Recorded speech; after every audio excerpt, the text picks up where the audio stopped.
Todavía tiene que venir mucha gente. Ayer vinimos 2 coches. Luca, dilo al que tiene. De esta, ¿no? ¡Estate quieto!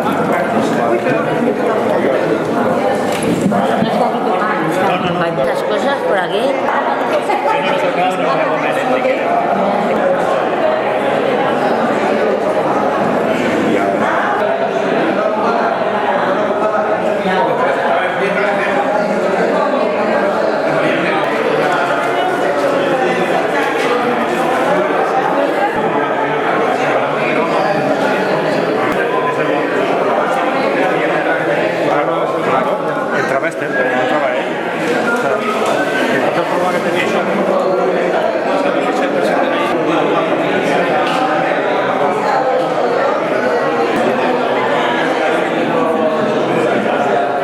Esta precariedad de la que nos habla Joaquín Sánchez es una precariedad, digamos, inherente a la existencia humana, y esta otra pues responde a circunstancias sociales. No estamos hablando de diferentes tipos de precariedad, ¿no?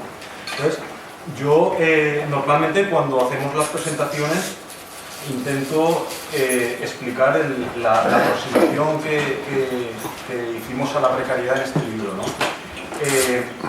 Yo considero que hay diferentes maneras de aproximarse a la precariedad, ¿no? Por ejemplo, traigo aquí la sección de Economía y Negocios del País del día 3 de agosto, ¿no? Y entonces es una de las maneras que hay de aproximarse a la precariedad. Por ejemplo, el titular dice: más de 1,2 millones de trabajadores llevan 4 años o más en paro. Dice, según la encuesta de población activa, hay 1,2 millones de trabajadores que no han tenido empleo alguno en los últimos 4 años o más. Desde que ha comenzado la crisis, este colectivo, al que tiene más difícil volver a reengancharse al mercado de trabajo, se ha multiplicado por 12. La situación es ya dramática para 180.000 de ellos. Es decir, es una información llena de estadísticas, de infografía, es una información muy técnica, una información desde el punto de vista periodístico, yo considero que muy bien elaborada, pero que le falta el calor humano, ¿no? Aquí tú dices, bueno, pues las cifras son muy malas, pero en fin, ¿dónde está aquí la gente que sufre, ¿no? Y un poco ese vacío, que es bastante general en la información que se da de la precariedad, la exclusión y la crisis, es un poco lo que pretendíamos rellenar con este libro, ¿no?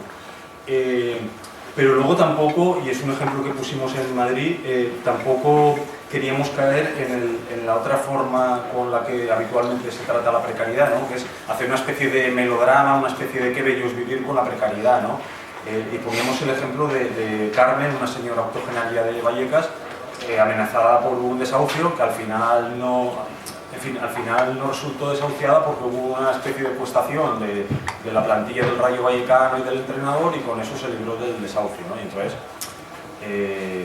claro, los medios lo sacaron, pero con profusión, pero sin rascar en cuál era el drama de esta señora, ¿no? Nos quedamos un poco ahí en esa visión un poco plañidera, ¿no? De qué pobre Carmen, que un barrio humilde, que este equipo de una barriada popular se solidariza con Carmen, ¿no? Y no rascamos en las raíces de la crisis, ¿no? Entonces, el libro tiene 3 partes. Una primera parte con prólogos de diferentes activistas y politólogos, también una periodista. Hay un prólogo de un politólogo, Manolo Monereo, que teóricamente debería estar aquí, pero al final ha fallado, ¿no? Y que yo creo que da una de las claves del libro, ¿no? En un momento de su prólogo dice: el objetivo que se persigue con las políticas neoliberales precisamente es una vida en precario y sin nada garantizado. Es decir, que la precariedad responde a una planificación, la precariedad es política, la precariedad no es un accidente meteorológico, ni la precariedad es pues algo que responde a, no sé, a causas sobre las que no se puede incidir, ¿no? Al revés, la precariedad responde a una planificación, a unos criterios políticos, ¿no? Hay unos intereses detrás de esa precariedad, ¿no? Entonces, es muy importante eso tenerlo claro, porque si la precariedad responde a unos criterios políticos, también se puede subvertir esa situación de precariedad, ¿no? Por ejemplo, cuando Rajoy habla de la creación de empleo y dice que el objetivo para la próxima legislatura es que haya 20 millones de personas trabajando, es decir, él ya no dice qué tipo de trabajo va a ser, si es precario o no, porque él da por supuesto ya de que el trabajo precario es precario. Es decir, él ya ni se lo cuestiona, considera que es una cosa que no responde a una planificación política, ni responde a un diseño de cómo salir de la crisis, ni a diferentes reformas laborales, sino que es así. Él considera que es así, que vivimos en una sociedad global, que hay que moverse, que hay que ser emprendedor, que hay que generar autoempleo, que uno ha de ser responsable de su propia vida. Habla incluso en términos futboleros, ¿no? de intensidad, de perseveración, o sea, que todo depende del individuo emprendedor, ¿no? Que se mueve, que hace cosas, es decir, que por unas cosas o por otras, pero nunca apuntamos a las razones a las razones profundas de la crisis, ¿no? Después hay un asunto sobre el que aquí se ha debatido, que en el libro pues aparece en las diferentes entrevistas, que es la cuestión que antes se comentaba, ¿no? de la dialéctica que hay entre movimientos sociales e instituciones, ¿no? Eso está ahora muy de moda con la unidad popular y con todo este tipo de cosas, ¿no? En determinados sectores de los movimientos sociales se rechaza participar en las instituciones porque se considera que así se neutralizan los movimientos, ¿no? Y que se neutralizan, se desmoviliza a la gente, el pasar por las instituciones ya te conduce a derivas reformistas. Entonces lo que hay que hacer siempre tiene que ser desde la calle, desde la base, ¿no? Y en cambio luego en el otro extremo está la gente que pasa de la calle y pasa de los movimientos sociales y le importa un pito porque considera que lo que hay ahí pues es cosas de 4 matados que al final no van a ningún lado y que se quedan en reivindicaciones muy específicas, pero las grandes mayorías sociales tampoco atienden a todo eso, ¿no? Entonces, en el libro la mayor parte de los activistas se posicionan en un lugar intermedio, ¿no? Lo que se llama la teoría de las dos patas, ¿no? Por un lado, que antes creo que lo comentaba la compañera, por un lado la reivindicación en la calle, pero que eso tenga una traducción institucional, ¿no? Es lo que dice Manolo Monedeo, cuando antes la compañera comentaba lo del BOE, ¿no? Manolo Diego Cañamero, ¿no? Cuando dice que lo fundamental es la calle, lo fundamental es la movilización, pero si eso no se traduce en el BOE, en fin, que estamos perdidos, ¿no? Porque al final luego en las movilizaciones hay flujos y reflujos y la gente se quema y mucha gente no se moviliza, no sale, con la ley Mordaza mucho menos, que posen a multas y que luego, pues en fin, yo también lamento decirlo, ¿no? Pero en Valencia, yo qué sé, cosas por las que la gente hemos salido a la calle, yo casi diría que décadas, ¿no? Parar determinados planes urbanísticos, o el Plan General de Valencia en el que estaba trabajando el PP y que estuvo a punto de aprobarlo, con lo que suponía eso de demolición de hectáreas de huerta, de favorecer la especulación, pues eso ha llegado al nuevo gobierno sin ser, en fin, como una medida más o menos de sentido común, y a todo eso le da marcha atrás. Entonces, quiero decir que en ese sentido yo personalmente considero que a las instituciones no se ha de renunciar. De hecho, por ejemplo, yo también, ayer creo que salían los periódicos que Manuela Carmena había decidido que parte de los inmuebles de Madrid pues, se les iban a ceder a los movimientos sociales, ¿no? Quiero decir, que también desde las instituciones, si los movimientos están empoderados y activos, se puede forzar a las instituciones y las instituciones también favorecer el impulso de los movimientos sociales, ¿no? Que puede haber ahí una dialéctica, que de hecho es lo que ha pasado en muchos países, en los países de Latinoamérica con gobiernos progresistas, ¿no?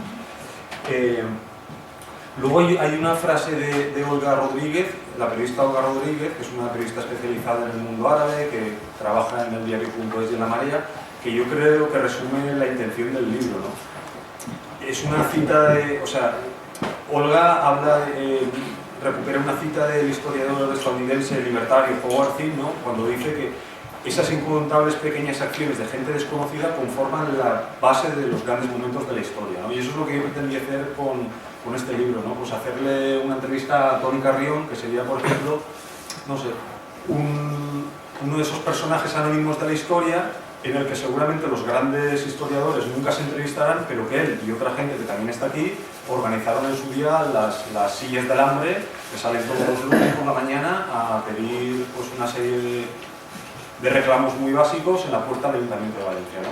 Pues transporte público gratuito para los parados, un trabajo digno, etcétera, ¿no? Entonces, quiero decirte, o bueno, Rosario, vuestra compañera de los campamentos Dignidad, lo mismo, ¿no? Pues una mujer que a mí me contaba que a pesar de su cáncer de útero y de no poder pagarse los medicamentos, pues ella salía y cuando no podía continuar por su enfermedad, pues se paraba, descansaba y después continuaba, ¿no? Entonces, pues este tipo de personas es a las que yo quería rescatar en este libro, ¿no? En fin, no hablar de, como en la primera parte del libro, que sí que son entrevistas a activistas ya más reconocidos, ¿no? A Rafael Mayoral,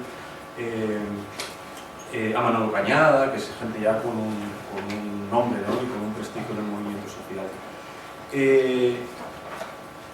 En la parte que comentaba de las entrevistas largas, yo le dije a Manolo Cañada cuando en Madrid coincidimos y me dijo que no dijera barbaridades, que su parte era la que más me había, que realmente que me había aportado mucho, ¿no? Porque me abría perspectivas nuevas y cosas que yo siempre había intuido, pero que me daba la impresión cuando hablaba con él por teléfono, todas las horas que nos tiramos hablando, que él las tenía elaboradas y como es una persona de mucha experiencia, pues que todo eso lo tenía más experimentado, vivido. Y entonces yo creo que él da claves muy interesantes, ¿no? Por ejemplo, él me parece interesantísimo cuando en el libro habla de...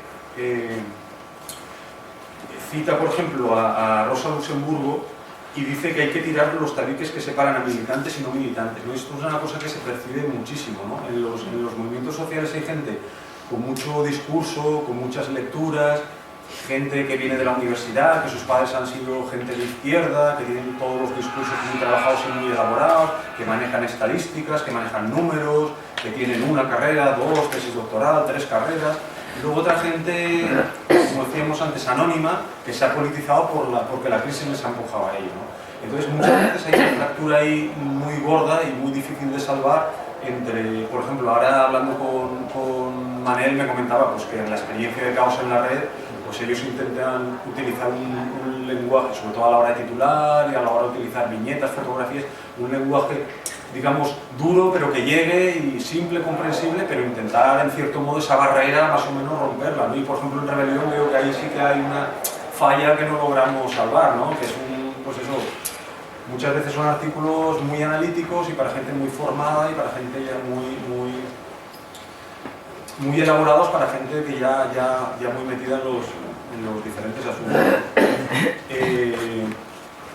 Luego, por ejemplo, también hay una cosa que yo veo muchísimo y que me comentaba Manolo, que es la cuestión del sectarismo en los movimientos sociales, ¿no? Porque, bueno, en fin, lo visto y todo lo que hay de trayectoria de lucha y de sacrificio y todo eso lo sabemos, ¿no? Pero también es interesante comentar los puntos en los que hay que mejorar, ¿no? Por ejemplo, hablar del sectarismo es una cosa que yo había percibido, pero nunca...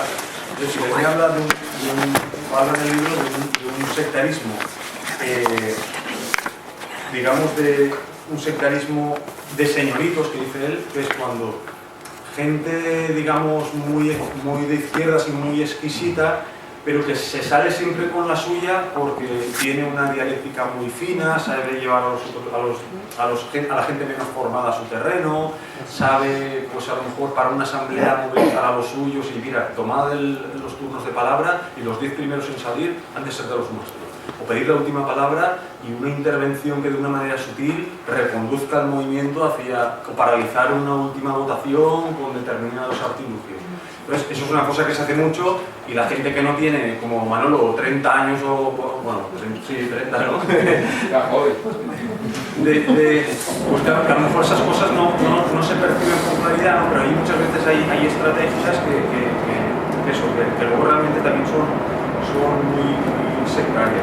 Una sociedad que no te da la posibilidad de ofrecer ese intercambio con el resto de la sociedad, lo mínimo que debe de hacer es ponerte o darte una renta que te permita vivir con las mismas condiciones que las personas que están trabajando. Entonces nosotros en las sillas del hambre lo que planteamos es eso, es trabajo o una renta que permita vivir de la misma forma que si tuviéramos un trabajo medio. Porque pasa una cosa con lo de la renta, si trabajo para todos, como no hagan un reparto del trabajo y no trabajemos una vez, un mes, cada 4 meses y para que trabajemos todos, siempre va a haber una gran parte de la población condenada al paro. Entonces, si vamos a poner que conseguimos una renta básica y esa renta básica es el salario mínimo interprofesional, esas personas van a estar condenadas siempre a la miseria, porque van a ser siempre los mismos los que se van a quedar ahí en ese saco, ¿no? Entonces nosotros, dentro de lo que es la renta, ojalá dieran un salario mínimo de renta básica, ojalá. Pero bueno, nosotros lo que planteamos es o un trabajo que esté pagado dignamente, o una renta que permita vivir como si estuviéramos trabajando. Nosotros, una de las cosas que también hacemos en la silla, porque esta mañana hemos llegado de Valencia a la 1:30, entonces hemos entrado a la conferencia que estaban dando y estaba escuchando el orador, estaba hablando de lo importante que es la palabra. Entonces nosotros todos los lunes aclaramos palabras, hablamos de república, de lo que significa la palabra república, que una república no tiene por qué ser algo de derechas, que la república es algo que no tiene nada que ver ni con la derecha ni con la izquierda, sino con otra forma de ver la sociedad y relacionarnos entre nosotros más justa y más normal. Hablamos de la palabra unidad, de que unidad no es coger y juntarse 1,5 millones de personas en Madrid, como con las marchas de la dignidad.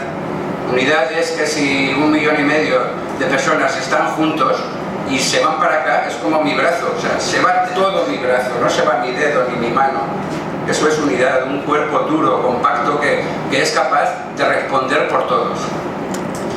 Hablamos de democracia, de cómo nos engañan cuando nos dicen que tenemos democracia, cuando si buscas el diccionario, una de las cosas imprescindibles para que haya democracia es separación de poderes.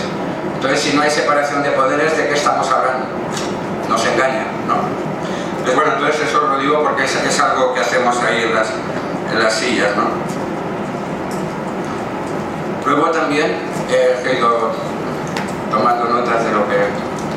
La falta de comprensión de los que se denominan de izquierdas. Porque ahora mismo hemos visto en los ayuntamientos que han cambiado muchos ayuntamientos del PP, se han quitado y ha venido ayuntamientos de lo que llamamos izquierda o consideramos izquierda, ¿no? Entonces quiero hablar de la falta de comprensión de estas personas. O sea, estas personas no tienen los mismos tiempos políticos, digo, los mismos tiempos que tenemos nosotros. Para ellos hacer un plan urgente, el otro día nos recibe el concejal en Valencia, ¿no? Hicimos una petición, los trámites como Dios mande, nos recibe de bienestar sociales y tal. Sí, tal, pero es que esto vamos a entrar en el presupuesto que viene ahora en septiembre y cuando septiembre vamos a empezar a trabajar y luego cuando en enero se aprueben los presupuestos a ver si lo ponemos en marcha. Y yo digo, vamos a ver, ¿esto le llamas tú plan de urgencia? O sea, el único plan de urgencia hasta ahora que habéis hecho ha sido decir que vais a cambiar el nombre de unos fascistas por otras personas, que está bien que lo hagan, que van a ampliar el carril bici, que está bien que lo hagan, pero un plan de urgencia no es eso. Tú a mí no me puedes decir un plan de urgencia que me lo vas a resolver en enero. Me estás dando un mazazo, además se lo dijimos así, oye, no habrá otra historia, pero nos estás dando un mazazo. Nosotros no podemos, o sea, la gente estar pendientes de que a ver cuando mandan un papel y viene el papel y entonces el papel hay que pasarlo a otra oficina y a la otra oficina le dan el visto bueno para que haya el técnico que lo revise. Yo con eso estoy, de verdad, o sea, es muy desengañado. O sea, muy desengañado y veo que la lucha, por lo que se hablaba antes de la lucha en las instituciones y la lucha en la calle. Si poner a alguien en las instituciones va a ser la justificación de que sigamos comiendo más mierda, no pongamos a nadie en las instituciones, quedémonos todos en la calle y hagamos la lucha desde la calle y hagamos un grupo tan compacto en la calle que el que esté en el gobierno, si quiere que esto funcione, tenga que hacer lo que la calle dice, con partidos o sin partidos. Mantener una unidad tan fuerte entre todos que decir, eso que vais a hacer no nos gusta y a partir de ahora no lo hagáis, porque si lo hacéis os vais a tener en contra con las acciones necesarias, con la desobediencia civil que haga falta. porque no se trata de ir violentos, porque si vamos violentos van a acabar con nosotros, pero sí que podemos desobedecer, sí que podemos decir eso va contra mi dignidad y no lo hago.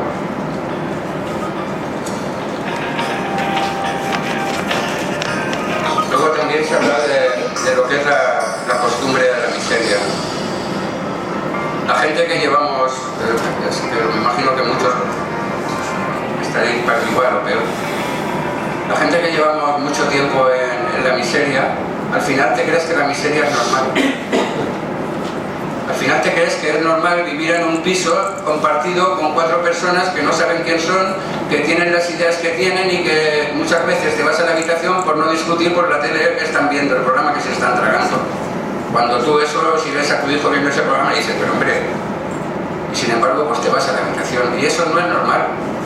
Pero claro, si consideras que estás ganando y tienes la suerte, la mucha suerte de ganar 400 euros al mes, si quieres tener una casa o si quieres tener un piso, tendrás que compartir la habitación o tendrás que compartir el piso con la gente, si no, no puedes tener un piso. Y al final pues te crees que eso es normal.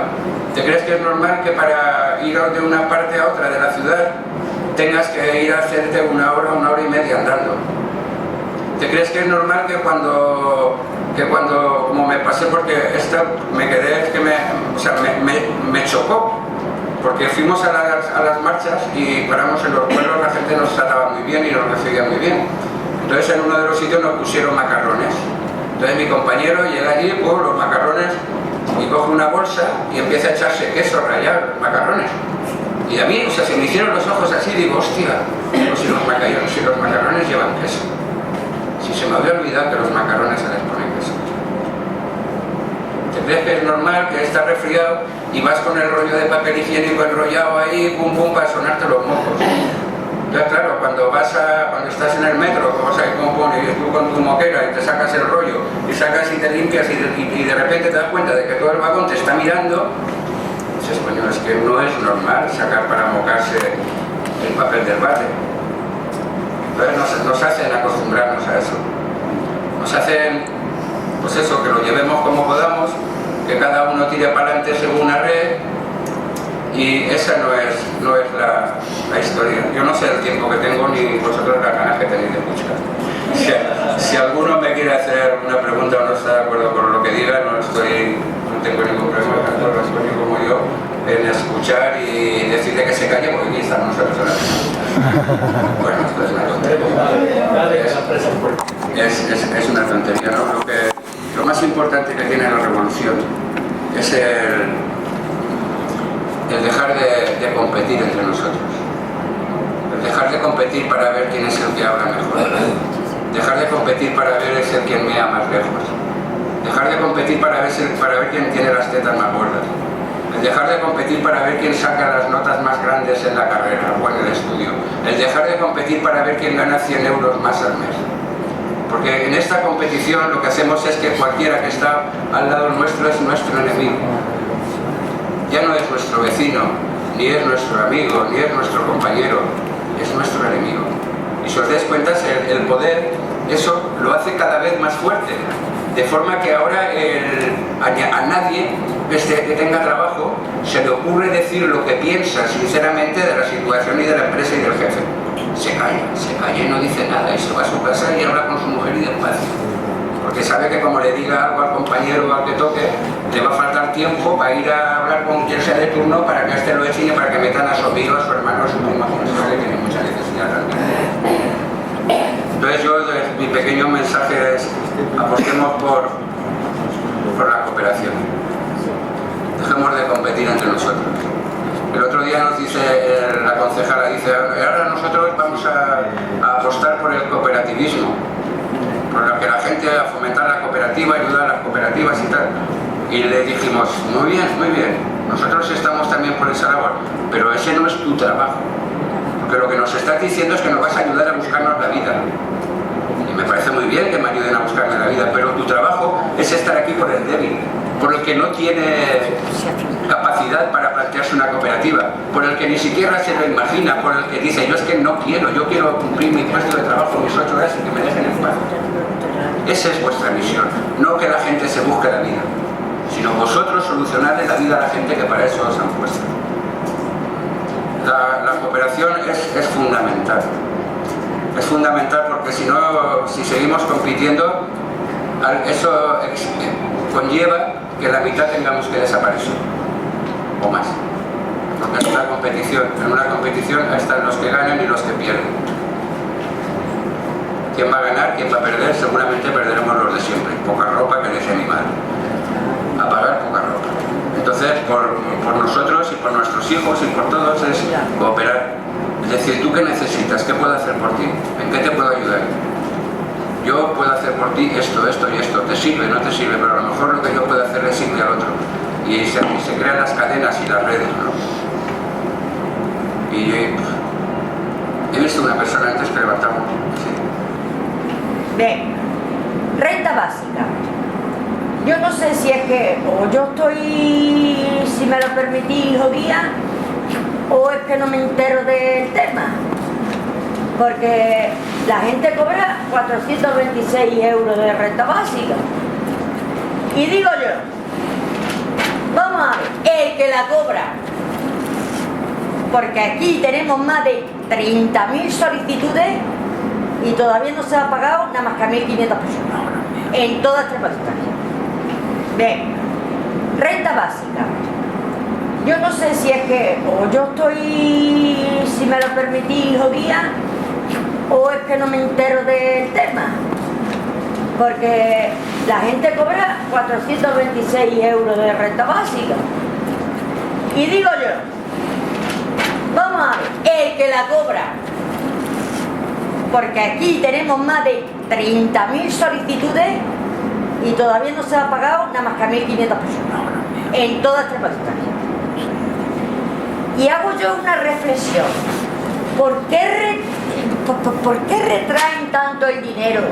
Pero si el dinero de la renta básica no nos lo quedamos nosotros, se lo quedan ellos. Porque tenemos que pagar el canon del agua, porque tenemos que pagar la contribución, porque tenemos que pagar la luz, porque tenemos que pagar el canon de esto. Es decir, que no te queda para comer. O come y no paga, pero si no paga, te desahucian. O sea, a mí me ponen un embargo, me echan a la calle, me cortan el agua, me cortan la luz y no me dan la renta básica. Claro, por eso cabrones, pero si estáis cobrando de la renta básica, ya nos está quitando la vida. Por eso nadie, ni de izquierdas ni de derechas, puede ver mal que tú salgas a la calle a decir: tengo derecho a un puesto de trabajo y lo quiero. Y si no me das el puesto de trabajo, me tienes que dar una vida para que pueda vivir con dignidad, o sea, un salario para vivir con dignidad.